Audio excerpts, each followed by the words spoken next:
à fait garder en ligne de vue, c'est que Amadou Toumani Touré est l'un des rares présidents dans la région qui n'a pas beaucoup collaboré, que ce soit avec la France ou avec les États-Unis, dans cette lutte contre AQMI.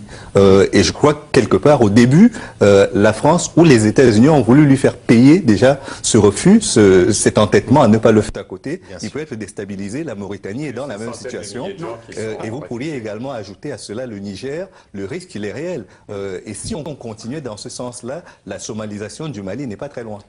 Mathieu Guidère, et ensuite j'ai une question très précise qui nous est posée par un téléspectateur. Je crois qu'on ne peut pas dire que la France a voulu faire payer à Toumani Touré quoi que ce soit. On avait des relations tout à fait amicales, la présence française dans la région est massive et importante.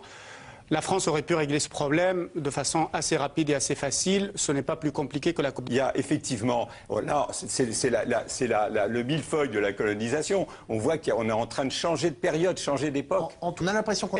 Il faut rappeler d'où ils viennent quand même. Je veux dire, il faut quand même pas, on peut pas ne pas parler de l'Algérie.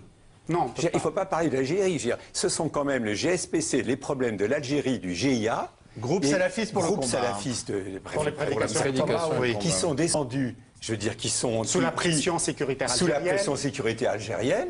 Et que l'Algérie, apparemment, n'entend pas l'Algérie. On a l'impression que l'Algérie, qui est un acteur majeur dans la région, qui a toujours soutenu... Quand on parlait... Parce qu'on a l'impression... Excusez-moi, l'Algérie s'en est débarrassée.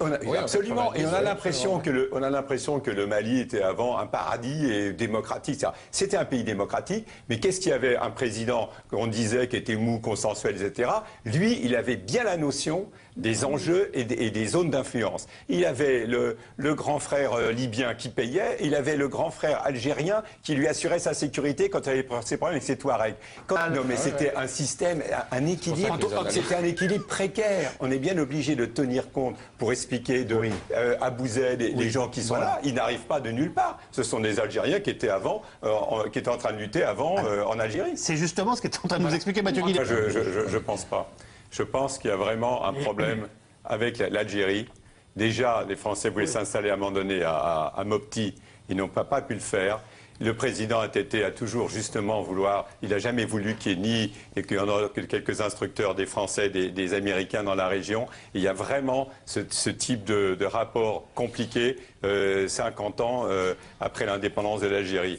Et c'est à cause de l'Algérie. Les Algériens, pour aller de Libye au Mali, il faut quand même longer toute la frontière algérienne. Je veux dire, ils sont passés sans aucun problème. Donc, je veux dire, il y a vraiment un problème. La France a un problème avec le Mali et le Niger pour mettre des bases. Les seuls endroits où la France intervient, c'est à partir du Burkina Faso et l'opération Épervier au Tchad.